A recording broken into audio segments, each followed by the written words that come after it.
Hello à tous, bienvenue sur ce nouvel épisode de MVP. Je suis en compagnie d'Antoine. Antoine, ça va bien? Salut tout le monde, salut Paul, tu vas bien? Bah oui, ça va. Bon, un peu fatigué comme je te le disais avant, mais on va se donner au max pour l'épisode de MVP. Aujourd'hui, on va parler des CMS en SEO. En vrai, c'est un sujet qui est archi intéressant parce que ça détermine de base si vous allez avoir un bon ou un mauvais SEO. Parce que c'est vrai qu'un mauvais choix de CMS, ça peut vous pénaliser toute votre vie, sans vouloir vous faire trop peur. Donc là, on va vous donner toutes nos clés. On va parler des meilleurs CMS à utiliser en e-commerce, des meilleurs CMS à utiliser plutôt en prestat de service, voire même en stratégie blog, informationnelle, etc. On vous dira avec quel CMS on a bossé, ce qu'on a préféré, ce qu'on a moins aimé, etc. Bref, vous saurez tout. Je vais faire un petit point sur les performances du podcast. Du coup, sur YouTube, on est 1570 abonnés, donc ça fait toujours qu'augmenter. Merci à toutes les personnes qui prennent le temps de s'abonner, de commenter et de liker. Sur Spotify, 5 étoiles, c'est la note moyenne pour 87 avis. Ça fait que d'augmenter aussi. Alors, depuis le dernier épisode, je crois qu'on n'a rien pris, mais au global, ça fait vraiment que d'augmenter. On approche vraiment les 100 notes là, donc plus que 13 notes. Franchement, voilà, si vous écoutez ce podcast, vous vous dites ouais, j'ai peut-être un peu la flemme de mettre ma note, il y en a d'autres qui vont le faire à ma place, etc. Prenez, s'il vous plaît, 2 secondes, vous cliquez sur les trois petits boutons en haut de la page de podcast Spotify, vous faites évaluer l'émission, vous mettez 5 étoiles, c'est terminé, ça nous remercie. Donc merci à toutes les personnes qui prendront le temps de le faire et ceux aussi qui s'abonnent sur Spotify, parce que je le rappelle, c'est possible. Je rappelle les sponsors, on a Linkuma, Tot SEO, de Switch, vous avez des liens en description. Linkuma pour les backlinks, pas trop cher. Tot SEO, l'assistant sémantique, intention de recherche, ça peut vraiment vous faire gagner du temps. Et de Switch, l'hébergeur web français avec un SAV au top et une offre unique qui vraiment est avantageuse, je trouve, financièrement parlant. Je vous laisse checker ça si vous êtes intéressé. On va tout de suite commencer avec une mise en bouche, les CMS les plus populaires par part de marché. Antoine, est-ce que toi, tu as le classement sous les yeux? Non, je l'ai pas, tu l'as sous les yeux? Mais Je l'ai sous les yeux, je OK, l'ai sous parfait. les yeux. Donc, pour la petite vanne, on a tapé quoi dans Google? Moi, j'ai tapé part de marché CMS, je crois, tout simplement. Antoine a un truc similaire. Et on a vu que dans les top résultats, il y avait Noise. Donc voilà, grosse dédicace à David Grou, encore une fois, et à son équipe qui font du très bon boulot. Donc là, je suis sur la page de Noise parce que voilà, on veut pas avantager leurs concurrents. Donc on voit que du coup, en part de marché, alors eux, ils se basent sur w3tech avec un s.com. Donc voilà, honnêtement, j'ai pas vérifié la source, mais ça me semble tout à fait fiable et représentatif, parce que du coup, on a WordPress qui arrive en premier, évidemment, avec 62,8% de part de marché. Donc c'est dans le monde. Ensuite, Shopify, 6,3%, Wix, 3,8%, Squarespace, 3%, Joomla, 2,5%, Drupal, 1,5%, Adobe Systems, franchement, j'ai pas creusé, 1,4%, PrestaShop, 1,1% et Webflow, 1%. Et ensuite, on a Google Systems, Bittrex, OpenCart, mais bon, voilà, c'est 1% ou moins. Donc voilà un peu pour les parts de marché. Dites-nous en commentaire si vous êtes surpris ou pas. Avec Antoine, on n'est pas trop surpris, hein, honnêtement. WordPress, Shopify qui arrive premier, deuxième, c'est un peu ce qu'on voit le plus, hein. Je sais pas ce que tu en penses, toi, Antoine. Ouais, bah, c'est vrai que c'est logique. Par contre, la différence de part de marché entre WordPress et Shopify, elle est vraiment énorme, quoi. WordPress, ça mange tout, à 60 plus de 60, alors que Shopify, on arrive à moins de 10, c'est ça, tu disais? Ouais, Shopify, 6,3. Ouais. Ouais, c'est énorme. 10 fois moins, littéralement 10 fois moins. C'est énorme. Mais, mais ouais, donc on va vous dire un petit peu, nous, ce qu'on en pense. Dites-nous, ouais, si vous êtes choqués ou pas de ces résultats-là. Nous, pas trop, honnêtement. Alors moi, je disais juste avant, je pensais quand même que Webflow allait arriver un peu plus haut. Parce que là, Webflow, du coup, ils ont 1%. Je pensais qu'ils allaient avoir un peu plus, parce qu'on en entend quand même pas mal parler. On va dire que c'est un CMS un peu à la mode. Mais voilà, je pense que tous les gens n'ont pas fait leur migration vers Webflow encore, ou c'est surtout peut-être pour des sites un peu neufs, quoi, je veux dire.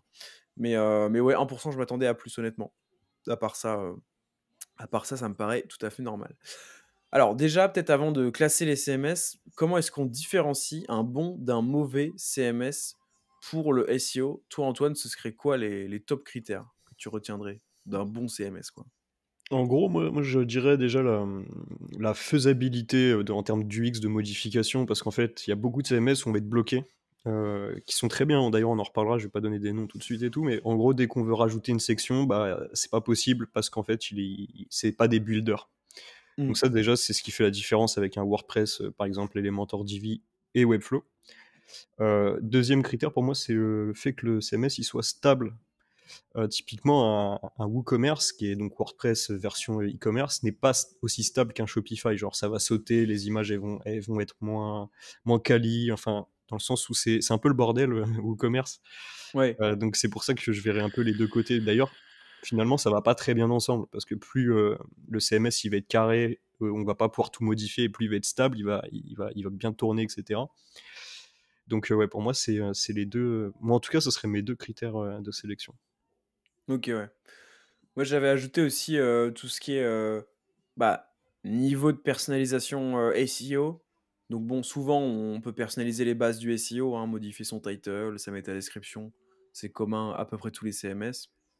Mais des fois, il y a les CMS qui permettent quand même d'aller un peu plus loin. Genre ajouter du code un peu personnalisé en deux trois clics, sans installer de plugin ou quoi. Pour les données structurées, par exemple, c'est sympa. Et j'avais mis aussi la richesse des plugins, du coup, parce que pareil, on en parlera après, mais c'est vrai qu'une des forces, par exemple, de WordPress, c'est ça, c'est qu'il y a une multitude de plugins, notamment gratuits, qui vous permettent de faire vraiment plein de trucs assez cool, genre optimiser vos web performances, ajouter du code, optimiser vos données structurées, etc. Et il y a d'autres CMS qui, pour le coup, bah, ont une librairie de plugins carrément amoindrie par rapport à ça, et du coup, ça vous laisse beaucoup moins de liberté, en fait. Donc, personnalisation SEO, de base sur le CMS et via les plugins, en fait. Après, je mettais aussi optimisation native, WebPerf et mobile friendly, parce que je sais qu'il y a des CMS qui sont plus ou moins optimisés pour ça. Même si après, bah, pareil, ça dépend des thèmes, etc. Mais globalement, ce serait ça, moi, mes trois critères. Ensuite, il y avait une question que je voulais qu'on y réponde, c'est peut-on ranker avec tous les CMS? Je sais pas si tu as un avis là-dessus, toi, Antoine. Ouais, je pense qu'on va peut-être pas être d'accord. Mais moi, Ok. je dirais grand oui. Après, je pense que tu vas peut-être nuancer ma réponse, quoi. Non, franchement, moi, je partais sur un oui aussi. OK. Parce qu'en fait, pour moi, alors, pareil, hein, on n'a pas testé l'entièreté des CMS, des internets, de fond en comble et tout. Mais en tout cas, de ce que j'ai vu, à peu près tous les CMS permettent de personnaliser les bases du SEO. À savoir, en fait, sur tous les CMS, je pense, tu peux créer une page, optimiser son H1, son title, ajouter un peu de texte, avoir une page qui répond aux intentions de recherche, faire un peu de maillage interne et basta, tu vois. J'ai quand même l'impression que les bases, tu peux les faire partout. Et donc pour moi, si on part de ce postulat-là, bah oui, tu peux ranker avec tous les CMS, hein. Mmh. C'est juste qu'après, tu pourras peut-être pas faire tout ce que tu veux. Mais bon. Ouais, en gros, ça va coûter plus cher de référencer un CMS entre guillemets qui est mauvais en SEO parce que ça va demander plus de ressources, voire du dev et pas du webmastering. Ouais, c'est vrai Je sais que pas des si fois, ouais. tu vois c'est quoi la différence entre les deux? Bah ouais, pour moi, le dev, c'est vraiment quelqu'un qui va par exemple toucher au code, etc. Alors que le webmaster, ça peut juste être quelqu'un qui va sur le CMS et qui fait joujou avec le CMS, quoi, globalement. Ouais, c'est exactement ça. Et du coup, plus ton CMS va être moins malléable, etc., plus ça va te coûter cher parce que tu vas devoir faire intervenir des techs. En plus, c'est des langages de CMS qui sont pas tous les mêmes. Par exemple, Shopify, c'est du Liquid, WordPress, c'est du PHP, etc. Donc, il faut des devs spécialisés. Ouais, D'ailleurs, c'est vrai. s'il y a des devs parmi les auditeurs, je sais que vous aimez pas le front, les devs. Je sais que c'est un peu horrible de Mmh. coder sur du PHP WordPress et tout. Mais en tout cas, en termes de demande, c'est trop facile d'avoir des clients quand t'es dev Shopify, il y a personne, quoi. Et tout le monde en a besoin. Dev Liquid, etc. Mais ouais, en gros, c'est ça la différence. Et d'ailleurs, je pense à Mandine Bart qui fait des shorts et qui détruit littéralement le CMS Webflow. En mode, Ah partez ouais? surtout pas sur Webflow. Ouais, ouais. Pourquoi Webflow n'est pas un bon CMS pour votre SEO, etc. Tu vois. Ah ouais? J'avais pas vu passer ça. Je pense qu'elle a eu des études de cas de prospects qui venaient sur du Webflow et en gros qui lui disaient eh ben, qu'il faut qu'on fasse du SEO et qu'elle elle disait bah d'abord on fait une migration et ensuite on fait du SEO. Ah ouais? OK. Et je pense qu'elle a raison sur des tout petits projets qui font pas de traf. Ça vaut le coup de dire bon bah oui c'est chiant, on repart à zéro, on refait une presta soit de migration, mais s'il n'y a pas de trafic en fait on refait juste un site sur un WordPress par exemple je parle, excuse-moi j'ai dit Webflow. Ah mince, je me suis trompé, je pensais à Wix. Ah OK, je comprends mieux. Ouais. D'accord. Oui, Ah, oui. ouais, ouais, je pensais à Non, Wix. non, mais pas grave, de toute façon, c'est bon. Sauf s'il y a un éditeur, qui a quitté le podcast, Entre juste avant les là. 30 secondes, ouais, j'espère pas. Mais du Non, coup, non. non, Webflow, justement, c'est un CMS qui est super bien réputé. Wix, pas du Ouais. tout.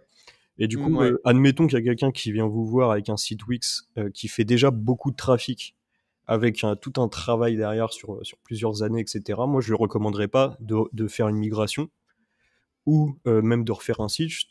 Je lui recommanderais justement d'investir, voilà, de lui dire ça va te coûter plus cher à maintenir en tech, en dev, mais il faut rester dessus parce que c'est trop risqué de faire une migration de CMS.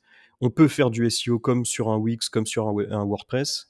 Simplement, en effet, tu auras des limitations tech qui sont plus importantes, quoi. Ouais. Après à voir, hein, c'est toujours un calcul, hein, parce que ça se trouve faire une migration, ça lui coûterait moins cher qu'entretenir le site, enfin je sais pas. Mm. Faut voir, mais oui, je vois la logique en vrai, Bah, c'est vrai que Wix, ça a pas bonne presse, hein. Ça, c'est pareil, Wix, je pourrais pas en parler de fond en comble parce que, moi, j'ai une toute petite expérience avec Wix, pour un projet d'études ou quoi, avec la version gratuite de Wix en plus, donc bon. Mais pareil, ouais, on entend beaucoup que c'est pas non plus le top. Ça veut pas dire que vous pouvez pas ranker avec un Wix, hein, mais voilà. C'est peut-être pas le plus optimisé, quoi. Je sais qu'en termes de personnalisation, c'est pas le top, quoi, a priori. En tout cas, on pourrait peut-être parler des conséquences d'un mauvais CMS. On a commencé à l'aborder. Déjà, bah, comme tu as dit, ça peut être, se retrouver un peu dépendant d'un profil technique qui coûte très cher et cetera, pour faire des modifications. Ça peut être aussi se retrouver avec, bah, un niveau de personnalisation SEO qui est vraiment très faible.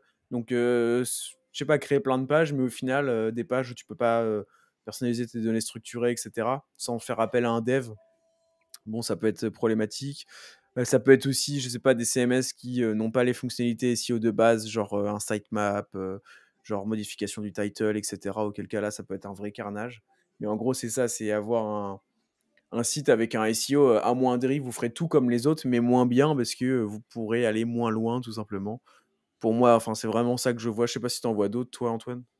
Des Non, bah, conséquences un peu, globalement, tous les CMS sont la base de chez base, type modification de meta title, meta desk. J'ai jamais vu un mmh. CMS, j'en ai vu pas mal passer à Non, moi l'agence, non plus en vrai. qui ne proposait pas. Là où on va être limité, par exemple sur, je sais pas, un Joomla, c'est que tu as compris une intention de recherche où il fallait des sections, etc. Il fallait pas juste un simple article ou une simple landing. Ça va te coûter encore une fois super cher à mettre en place. Tu vas devoir faire intervenir un dev, faire des maquettes et tout. Alors que sur un petit Elementor WordPress, c'est vraiment le plus facile à utiliser, ou un Mmh. Divi, etc. Tu vas le faire d'un coup, ça va te faire gagner énormément de temps, quoi. Ouais, clairement. Toi, Antoine, tu as touché à quel CMS? Enfin, en fait, la question, c'est à quel CMS a-t-on touché? Mais je pense qu'on pourrait dire les CMS auxquels on a touché et les CMS qu'avaient, nos clients aussi, tu vois? Ouais. Qu'on a vu chez des clients. Mais toi, en dur, tu as touché à quel CMS, toi? En dur, je pense que j'ai fait que du WordPress et du Shopify. Ouais, OK, j'ai pas fait autre chose. Ouais. OK, OK. Bah, moi, c'est pareil. Attends, je réfléchis. Bah, oui, j'avais fait un Shopify et WordPress. Après, bah, j'ai été quand même dans le back office de clients qui avaient un PrestaShop. Et Webflow aussi. Donc voilà.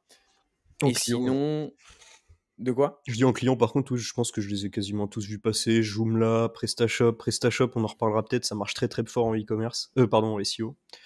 Ouais. Vous allez, enfin, quand on en reparlera, je donnerai peut-être des petits détails pourquoi. Euh, Wix, ouais, je pense que je les ai quasiment tous vus passer, Webflow, etc. OK, En client, quoi. OK. Et ben, on peut direct passer, si tu veux, à nos CMS préférés en e-commerce. Hem, Moi, franchement, clairement, ce serait Shopify, hein. Bah, Je pense qu'il y a pas je pense qu'on va être d'accord encore une fois beaucoup parce que ouais, je dirais la même chose que toi, tout simplement, OK. 100%. Toi, pourquoi t'aimes Shopify globalement, Alors déjà en CMS e-commerce, qu'est-ce qu'on va avoir? On va avoir du Shopify, on va Mmh, avoir du WordPress WooCommerce qui doit être celui qui fait peut-être le plus de parts de marché, PrestaShop, Joomla. En tout cas, c'est ceux qui me viennent en tête. il y a Magento aussi pour les très, très Magento, gros sites, je crois. ouais, Magento. Et ouais, je mettrais tout en haut Shopify en effet. tout simplement parce que c'est un CMS qu'elle vend en poupe. Ils ont des bons designs, des bons UX, des bons thèmes. Ils sont stables. Et il y a certains fausses croyances qui disent que les Shopify, c'est pour les petits commerces et que les PrestaShop, c'est pour les gros e-commerce. Ce qui n'est pas forcément le cas parce que sur Shopify, tu vas avoir des versions, comment on appelle ça, des versions pro. T'as vu comme ça comme par exemple, en gros, tu vas avoir ça s'appelle Shopify Plus. Ok, ouais. Et du coup, Shopify Plus, c'est destiné aux sites qui font plus de, je crois, X chiffre d'affaires annuel. Je crois que c'est 1 million. Donc tout est Ok. reconstruit. Tu vois, tout le back-office, c'est plus la même couleur. C'est un back-office noir alors que le basique est vert, etc. C'est la black card en fait. C'est la black card de Shopify. Tu payes beaucoup plus. Ça te coûte moins cher parce que c'est en pourcentage. Tout est bien fait. Et tu as des moyens de gestion de stock, de fiches produits qui est beaucoup plus adapté aux gros sites e-commerce, comme par exemple nativement un PrestaShop ou un Magento, comme tu disais. Donc voilà, ouais, Shopify Ok. 100%. Bah pareil, moi ce que j'ai bien kiffé avec Shopify, c'est au final, il y a quand même pas mal d'applications, je trouve, SEO. Tu sais, peut-être pas autant qu'un WordPress, mais pour avoir fait quelques recotech sur du Shopify à des clients, tu trouves facilement, je sais pas, un plugin pour faire du lazy loading sur des images, un plugin pour différer le chargement de certains scripts JavaScript, etc. Enfin, tu sais, je trouve que tu as quand même. T'en as pas autant hein, que WordPress, parce que je sais pas si tu tapes un mot-clé dans WordPress, dans la boutique WordPress, tu auras 10 propositions, tu sais. Alors que Shopify, tu en as peut-être une ou deux. Mais globalement, je trouve que c'est plutôt fourni de ce point de vue-là. Donc franchement, je trouve ça bien.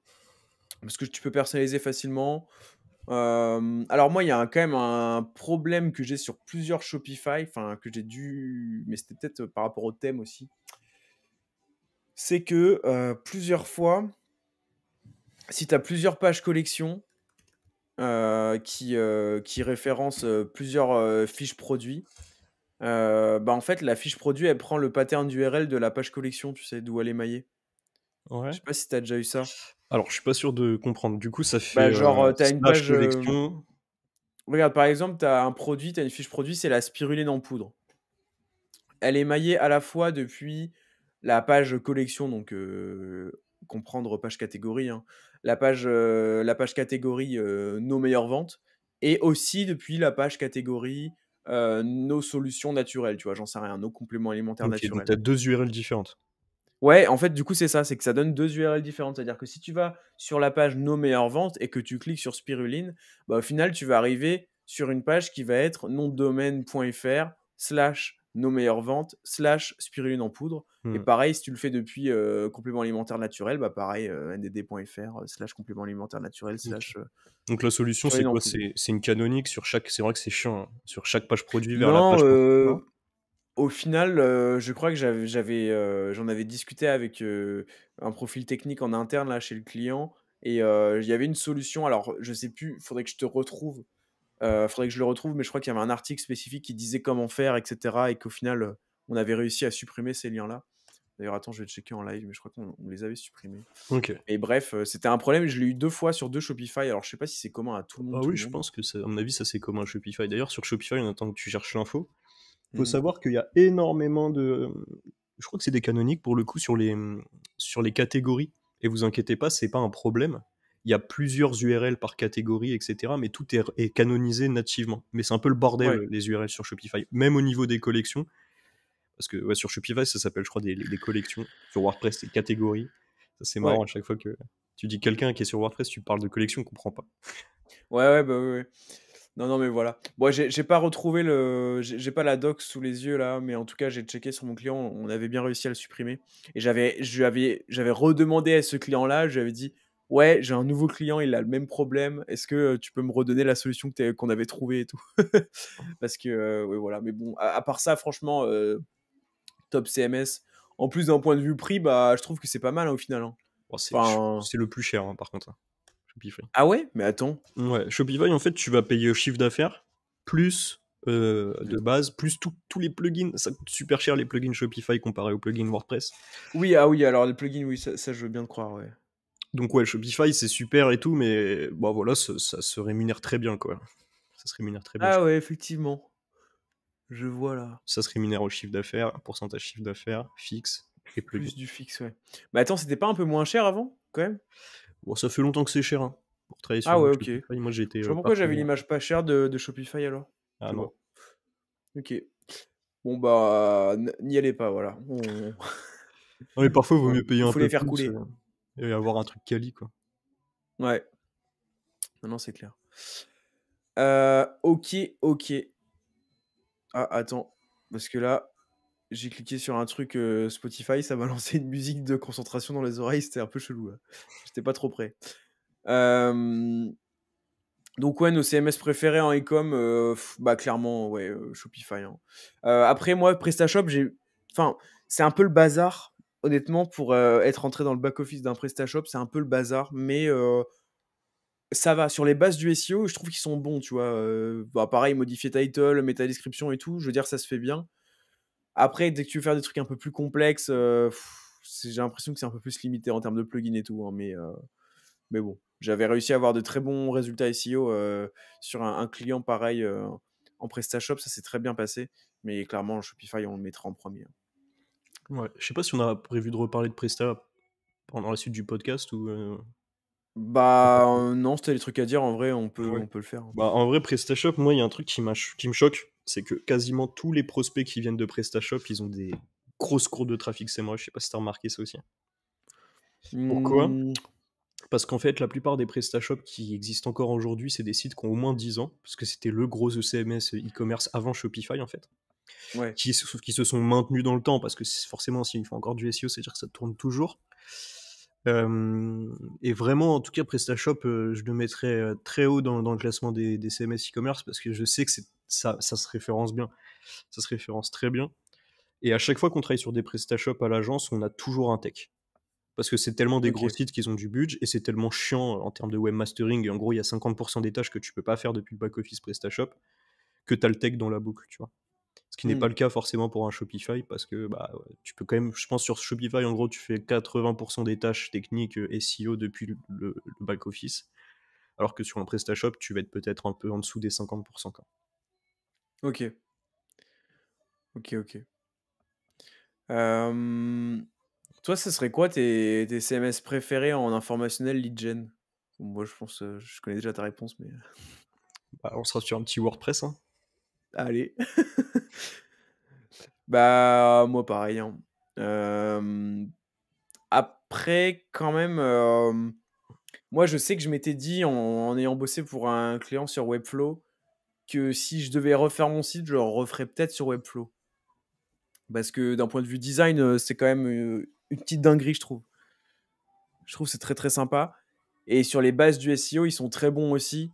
Après, le seul souci, c'est en termes de plugins ou quoi, je pense que pour personnaliser tout, c'est un peu compliqué.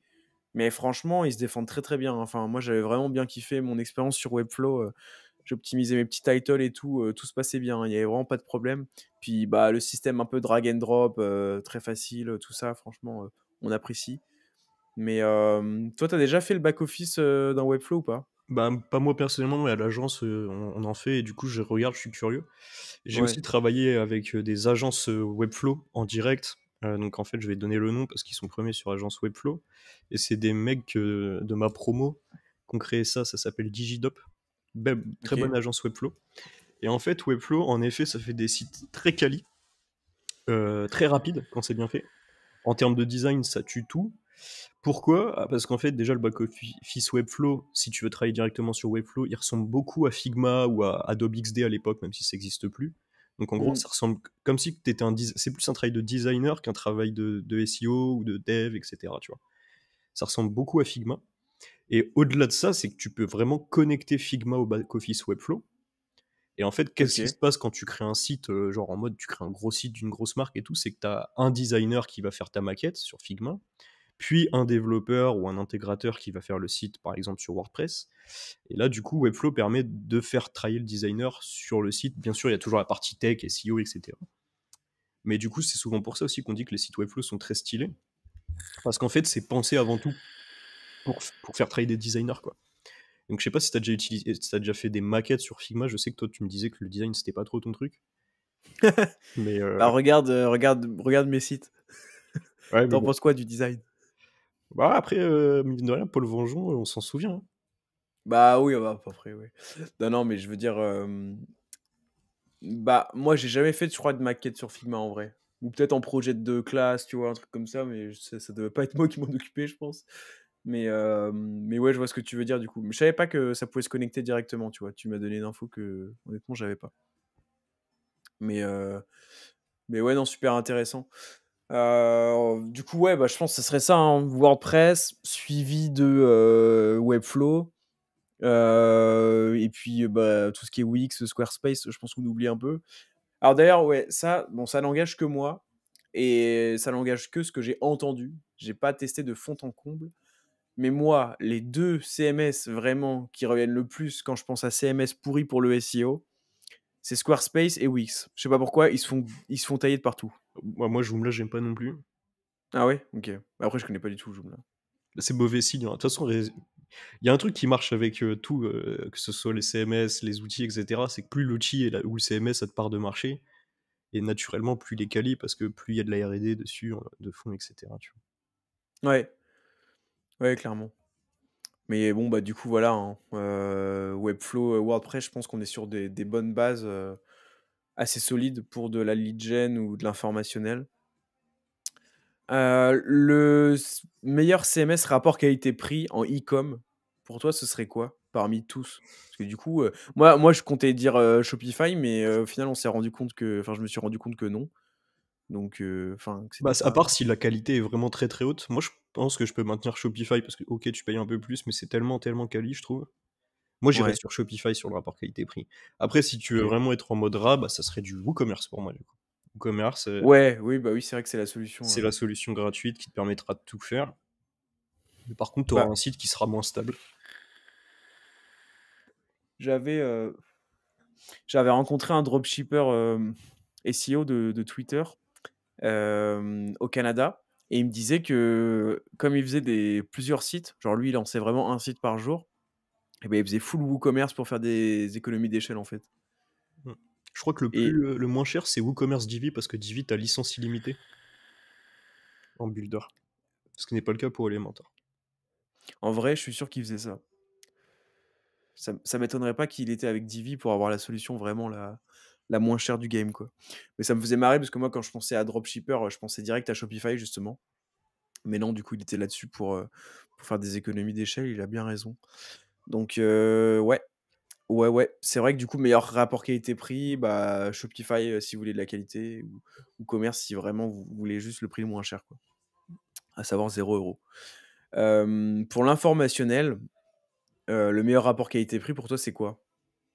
Bah, WordPress, c'est gratuit, hein, donc s'il est déjà premier en Ah là, qualité, c'est ouais, c'est compliqué à battre, hein. Parce que attends, Webflow, je regarde les tarifs vite fait. D'ailleurs, pour ceux qui se demanderaient, comme je l'ai sous les yeux, Shopify, j'ai checké à l'instant, 27 € par mois, plus 1,5% plus 25 centimes euros en ligne. Je sais pas, ouais, ça ça prend doit des être du coms pourcentage sur du chiffre d'affaires, Vivante quoi. Ouais, c'est ça. et les extensions qui coûtent très cher sur Shopify. Ouais, Tu peux tu vite fais bien monter de à le du 80 rappeler. € par mois sur certaines extensions, genre extension traduction, ce genre de choses, ça c'est des centaines d'euros à Ouais, chaque c'est fois. oh la vache. Webflow, il y a un plan gratuit, mais vous avez 2 pages. Ça me fume. Tu as 2 pages. Une page d'accueil, Un une page site contact. vraiment, tu as 2 pages. Après, si tu veux te faire un Linktree, tu peux en faire un peu plus joli sur Webflow, quoi. Excellent. Et après ça passe à 14 $ par mois pour 150 pages. Après 23 $ par mois. On est toujours sur 150 pages, mais avec des trucs en plus. 40 $ par mois, enfin 39 pour 300 pages, etc. Donc, ouais, en vrai, ça va, c'est pas si cher. Enfin, je me dis 150 pages, tu peux déjà faire des choses. Tu payes 14 € par mois, ça va, quoi. Mm. Je trouve Après, ça en passe, mais lead bon. gen, donc en service, il y a des CMS qui sont parfois utilisés par des clients à nous pour Ouais. des raisons de traitement de lead. Tu vois, par exemple, tu as un site, nous on a des clients à l'agence qui font 50 000 € de budget ads mensuel, tu vois, Google Ads. Ouais. Donc ça fait énormément de leads. Et donc en fait, ils vont utiliser des CMS qui à la base sont non pas des CMS, mais des CRM. Par exemple, HubSpot, tu peux créer des sites. Ah, comme Salesforce aussi. Salesforce aussi, ouais, tout ça. Et Mm. donc ça, quand t'as vraiment des gros lead gen, avec des gros montants pub et tout, je sais que ça peut être des solutions intéressantes. Même si moi, j'avoue, je le ferai pas. Au pire, je Ok. connecte un WordPress sur un HubSpot, tu vois, sur le formulaire, tu le mets tu l'intègres sur ta page. Mais je sais que c'est des choses qui se font assez souvent. Ah, c'est intéressant, hein. Ok, ouais, je savais pas. Est-ce que tu vas nous faire un site avec ton Axonote, Antoine? Je crois qu'Axonote, il le permet pas, et je vais pas cracher sur Axonote parce qu'ils sont français. De Donc, les toute outils façon, français, non mais j'ai envie de te dire, c'est parce qu'on attend d'un CRM à la base. bah surtout nous SEO, quoi. Mais je peux voir, enfin, je vois bien les Bah oui. mecs un peu plus, tu vois, qui sont 360, qui font un peu tout, ils disent let's go HubSpot. Alors après, ils vont payer cher en tech, ouais. Ils vont avoir des petits devis salés d'agence HubSpot qui se mettent bien en TGM pour faire un petit border radius sur un bouton, tu vois.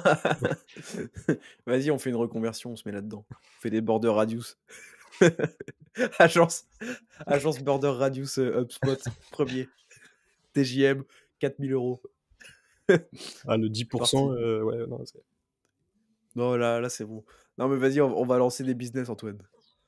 voilà, Border pour radius, après, l'anecdote, on.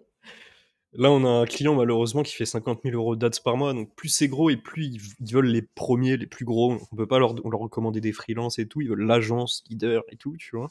Ouais, ouais. Pour faire, tu sais, c'est vrai que c'est du hard skill, hein, pour faire, tu sais, de la base de données sur un CRM. Ah Donc oui, en oui. gros, quand ça vient de là, quand tu vois, ça filtre, ça envoie des commerciaux différents et tout, c'est une galère à faire, hein.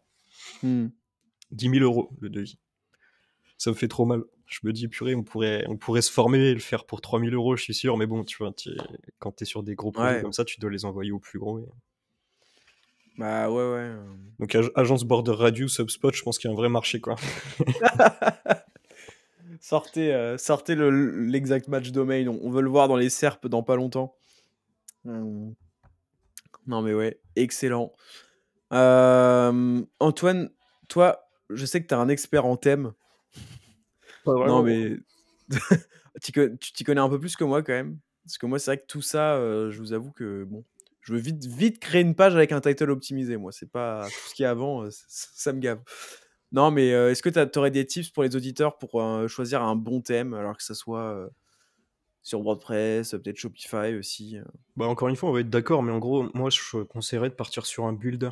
Donc en gros, partez sur un thème. Bon, c'est pas vraiment un thème, ça peut être greffé sur un thème, un builder. Donc par Mm. exemple, on peut avoir un thème de base, puis avoir un builder qui se greffe dessus. Mais en gros, typiquement, les builders les plus connus sur WordPress, on va avoir. Bah, je pense que le premier, ça doit être Elementor. Le deuxième, ça doit être Divi. Le troisième, c'est des trucs un peu moins connus comme WP Bakery, ce genre de choses. Et ça, c'est trop bien pour nous SEO parce qu'en fait, on peut vraiment travailler en webmastering. Là, pour le coup, sur un Elementor, je pense qu'on est à 98% des tâches qui sont en webmastering et à peine 2% qui sont en tech. Tu peux tout faire.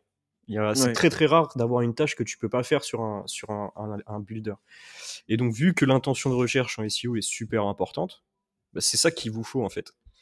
Alors la question de se dire il me faut le thème le plus rapide, le plus SEO friendly, je sais qu'il y a des thèmes qui se vendent comme étant des thèmes SEO, qui sont très connus d'ailleurs, hein, je les ai pas en tête, mais il y a des thèmes qui vraiment sont des thèmes soi-disant SEO, alors qu'en fait, à terme, on sait que le SEO, c'est voilà, c'est de l'UX, c'est un petit peu du branding et tout, c'est pas juste voilà, méta de titre optimisée, les extraits enrichis, tout ça c'est plutôt des extensions qui les permettent sur WordPress comme moi j'aime bien euh, Rank Math. Après, je sais qu'il y en a qui aiment bien Yoast, mais en vrai, c'est pareil, hein.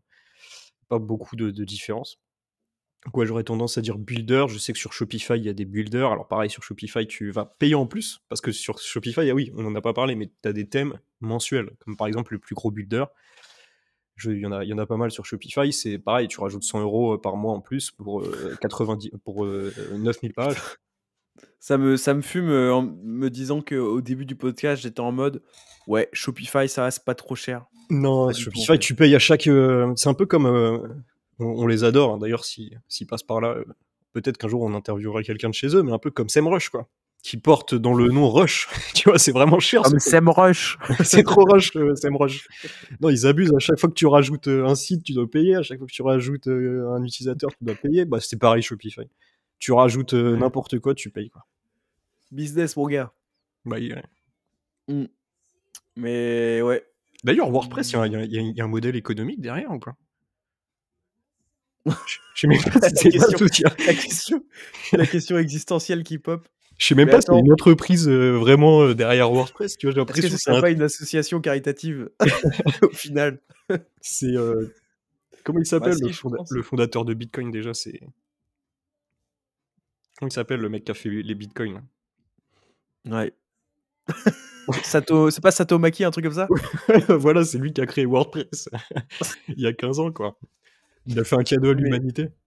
en vrai, WordPress, tu sais que moi j'ai plein de enfin j'en ai plein. J'ai plusieurs connaissances qui s'y connaissent pas trop, qui ont voulu faire un site et qui se sont fait douiller en passant par, tu sais, wordpress.com là, avec les abonnements WordPress. Ah ouais?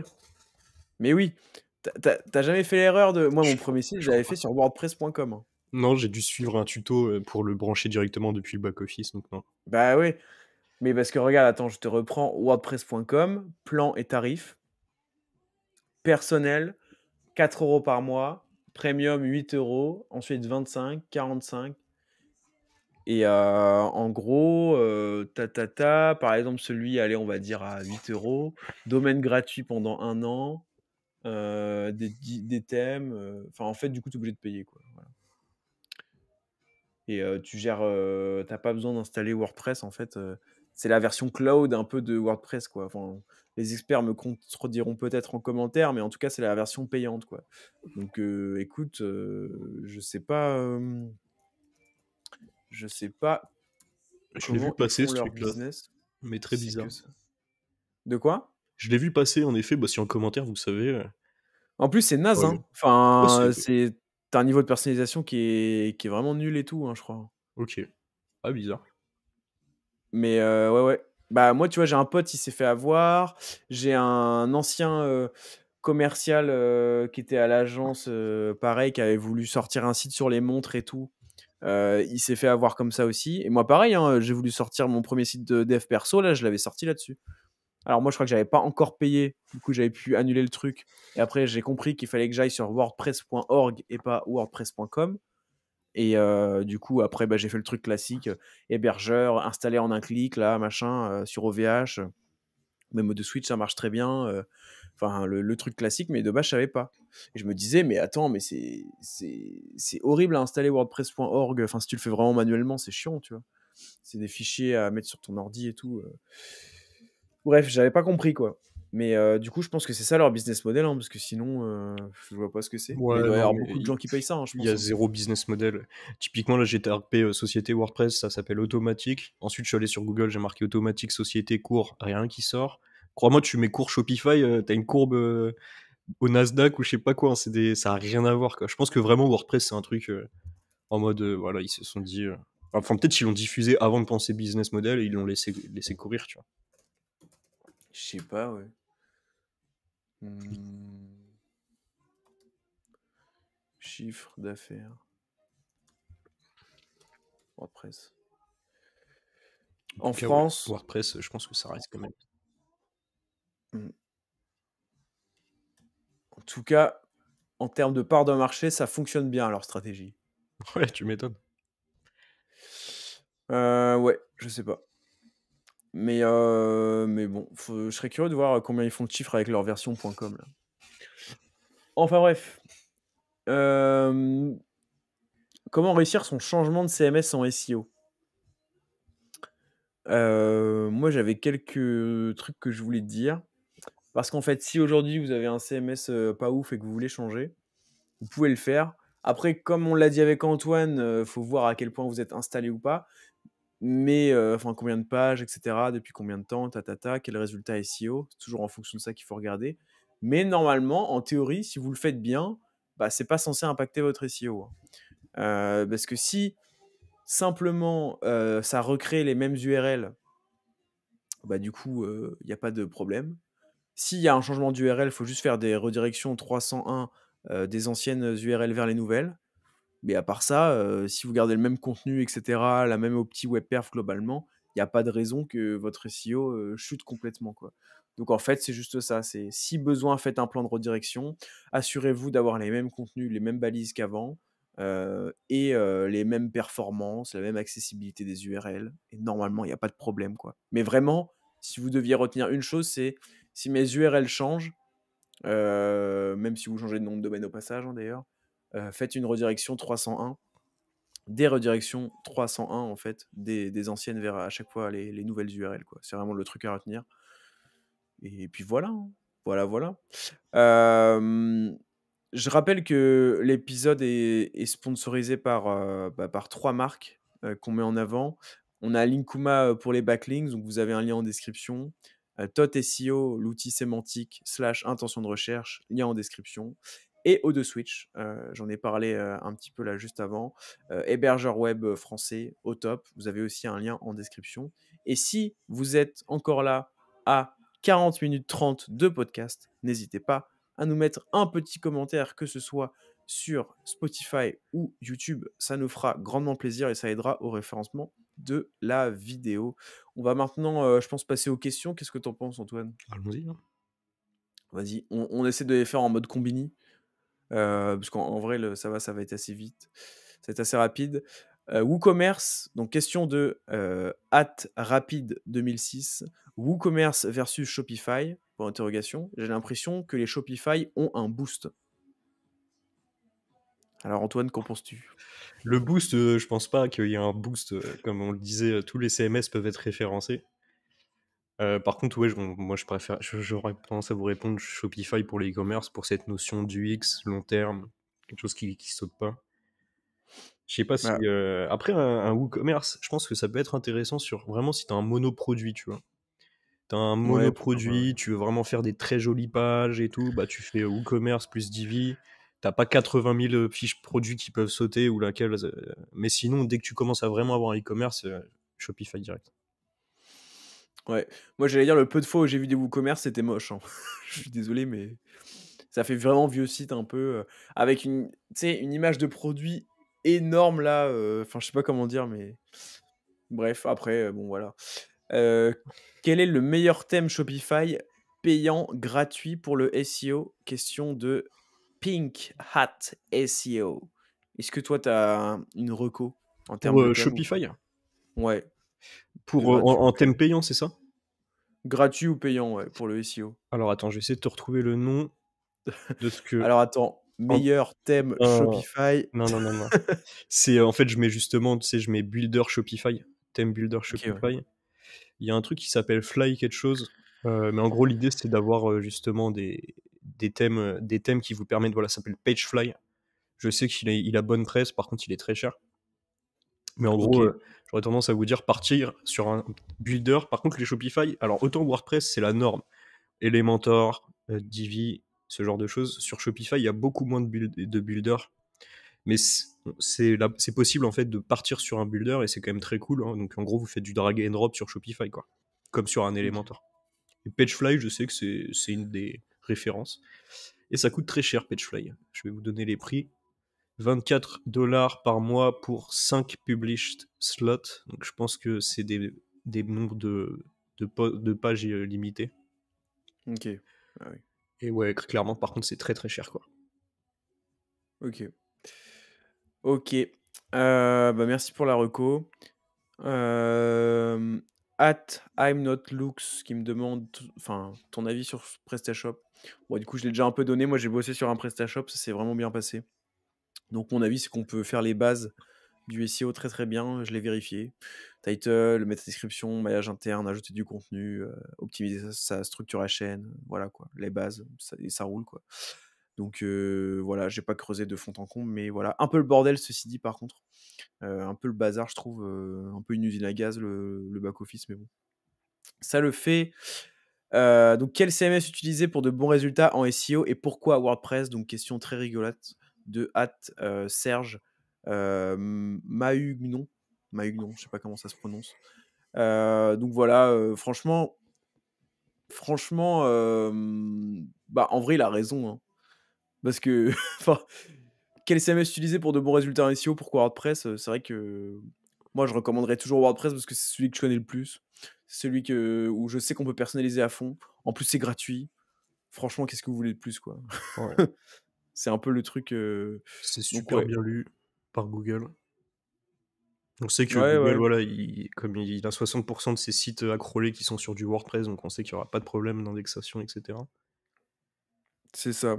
Après, je crois que d'un point de vue web perf, c'est pas incroyable, hein. Ça peut vite devenir aussi une usine, mais bon, on n'est pas là pour ça. Enfin, c'est pas qu'on n'est pas là pour ça, mais c'est que c'est pas obligatoire pour ranker. Donc, on va dire que le niveau de personnalisation vaut les lacunes au web perf, quoi, hein.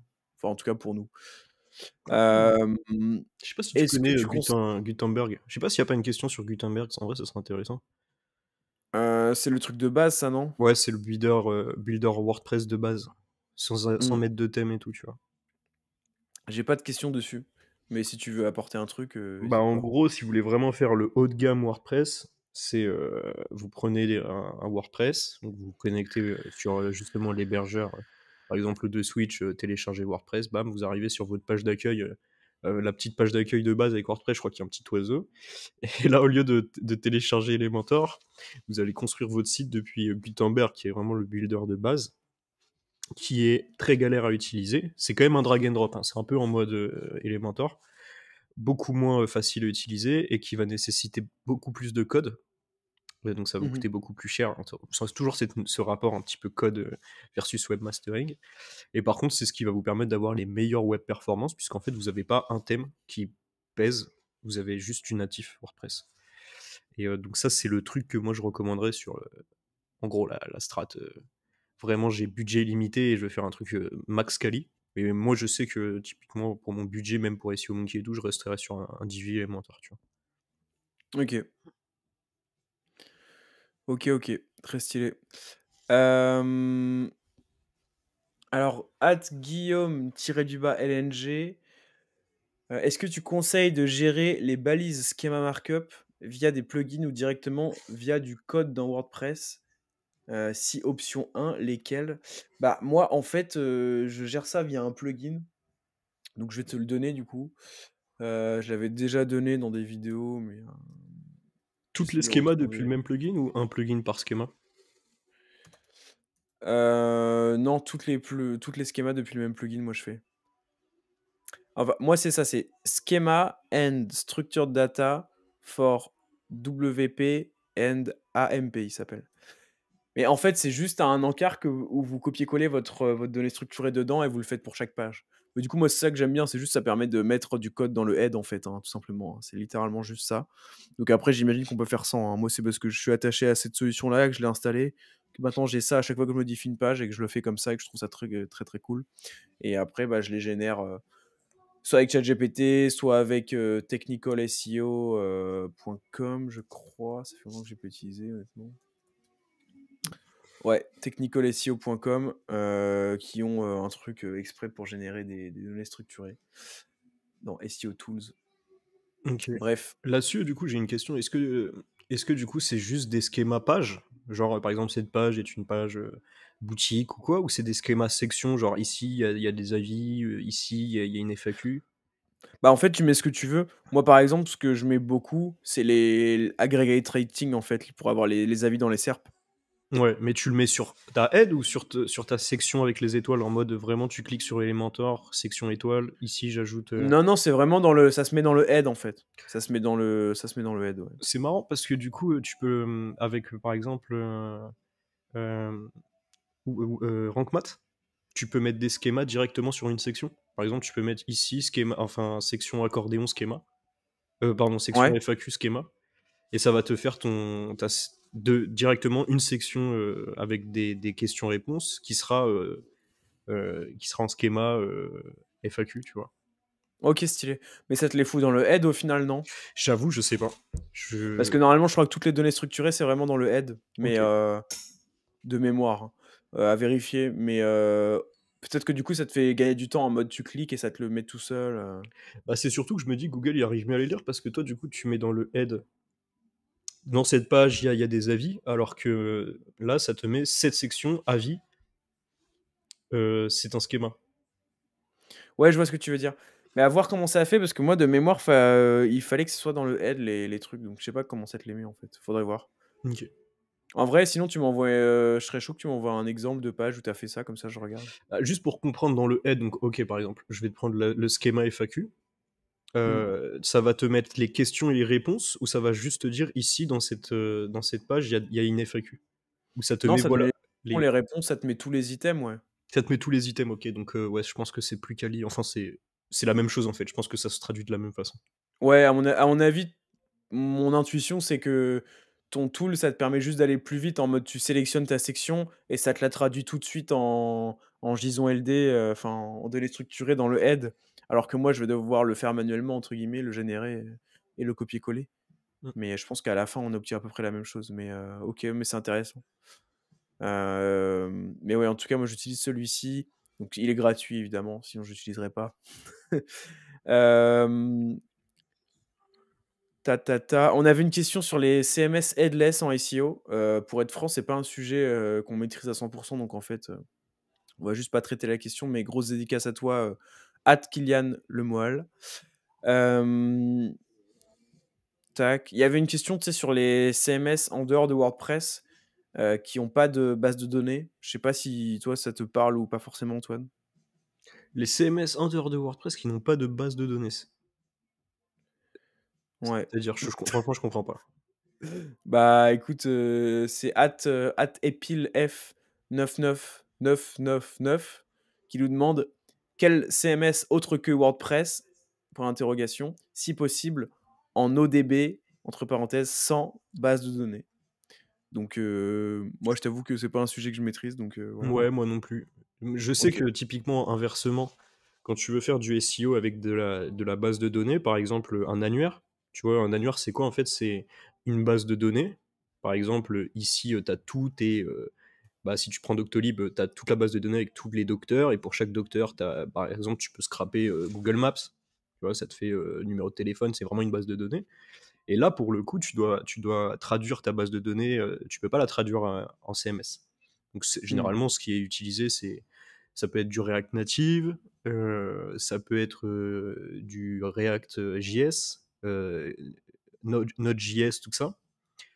Bon ça, c'est un truc de dev, hein, mais tout ça pour dire alors c'est pour ça que je comprends pas trop justement quand tu as «nos bases de données» entre guillemets, alors il faudrait que je comprenne mieux ce que tu entends par base de données, mais la base de données comme je l'entends, c'est-à-dire vraiment la BDD, avec, tout un listing, bah, justement ça se traduit pas en CMS. Typiquement, c'est pour ça que tu verras jamais un annuaire, un gros annuaire type, je sais pas moi, même, peu importe, un shortlist par exemple, sortlist en WordPress ou en Webflow parce qu'en fait, bah, ça nécessite une connexion entre un back et un front et donc c'est les mêmes technos en fait. Donc tu vas utiliser par exemple si tu fais ton front avec de la techno JS, tu vas faire ton back avec ta techno JS qui est connectable, etc. Tu vois? Truc de dev, Mmh. hein, perso, c'est pas trop mon langage, mais je sais que je bosse avec un dev là-dessus sur des projets et pour lui c'était hors de question de faire un front WordPress quoi. OK. OK, je vois. Et pour conclure, @AfiRCA, qui nous demande tout simplement une question qu'on aurait pu traiter dès le début. CMS versus statique HTML. En gros, entre faire un site from scratch de zéro, HTML codé à la main ou prendre un CMS, que faire? Bon, je pense qu'on a déjà un petit peu répondu en réalité, parce que ça dépend de votre niveau de compétence, de est-ce que vous pouvez investir dans un dev ou quoi. Mais en termes de résultats, j'aurais tendance à dire que le statique HTML va charger beaucoup plus vite, va consommer beaucoup moins de ressources à Google pour être interprété, et cetera, et donc serait mieux dans l'absolu, même si à gérer, si vous n'avez pas les compétences techniques, bah, ça sera juste un enfer, quoi. Je sais pas ce que t'en penses, toi? Ouais, bah, je te rejoins. Bah, de toute façon, tous les plus gros sites à la fin, ils sont plus sur des CMS, hein. Je sais pas si tu as un exemple d'un très gros site qui est sur un WordPress, par exemple. Un très très gros Oh, site. doit y en avoir, mais Il y ouais, en a sûrement quelques-uns. Pareil sur des Shopify, il doit en avoir quelques-uns. Mais généralement, les très gros sites, ils sont une techno Amazon codée. Amazon est un WordPress. Amazon est un Shopify, en fait. Donc, ouais, bah, il y a Amazon paye tout, hein. 6 milliards par mois de pourcentage de chiffre d'affaires, voilà. Et voilà, tu vois. Donc, même des sites de taille moyenne, genre là, je suis sur Dimo Diagnostic, qui est un gros site de diagnostiqueur immobilier. On est déjà sur des Ouais, technos, voilà, on est plus sur des CMS. OK. Donc, ouais, au bout d'un moment, c'est sûr que enfin, le code pur et dur, tu peux vraiment tout optimiser, tu peux aller beaucoup plus loin et ça devient plus intéressant, quoi. OK. OK, OK, très, très cool. Et bah, écoute, je pense qu'on a fait un bon petit tour. On va s'arrêter avant 1 heure de podcast, c'est magnifique. Est-ce que tu avais des choses à ajouter peut-être? Non, bah, j'espère qu'on n'a pas été, trop fatigués parce qu'on est un peu mort là avec Paul. J'espère que ça s'est pas Ouais, on trop va pas entendu. vous mytho, moi je suis un peu KO. La prochaine fois, On faudra essaie de penser. donner, ouh là, pardon, Mais non, le mais type sinon c'était très insupportable. cool, c'était très cool. Ouais, en vrai, c'est cool comme sujet. Même si, bah, encore une fois, c'est vrai que pour moi, c'est compliqué d'en parler quand même parce que tu as tellement de choses à savoir sur chaque CMS, et cetera, que c'est compliqué de faire un classement global. Mais en tout cas, on fait les retours qu'on a eus selon nous, nos XP, les premiers feelings qu'on a eus, et même selon ce qu'on entend aussi, parce que mine de rien, on est quand même vachement en contact de la communauté SEO. Et sur Twitter, je veux dire, on voit passer quand ça clash Wix, quand ça clash Squarespace ou des trucs comme ça, versus justement quand ça encense d'autres CMS, bah, on le voit aussi, donc on voit les retours quand même de mecs assez tech et tout, donc on voulait vous faire notre retour global là-dessus. Dites-nous si vous avez des avis différents ou pas. Dites-nous aussi, si vous êtes encore là, bah, sur quel CMS vous êtes, comme ça on verra un petit peu. Vous pouvez nous le dire en commentaire YouTube ou même Spotify, j'allais dire Shopify. Excellent. Et puis sinon, bah, je pense que vous vous dis à la semaine prochaine. Ciao. Ciao.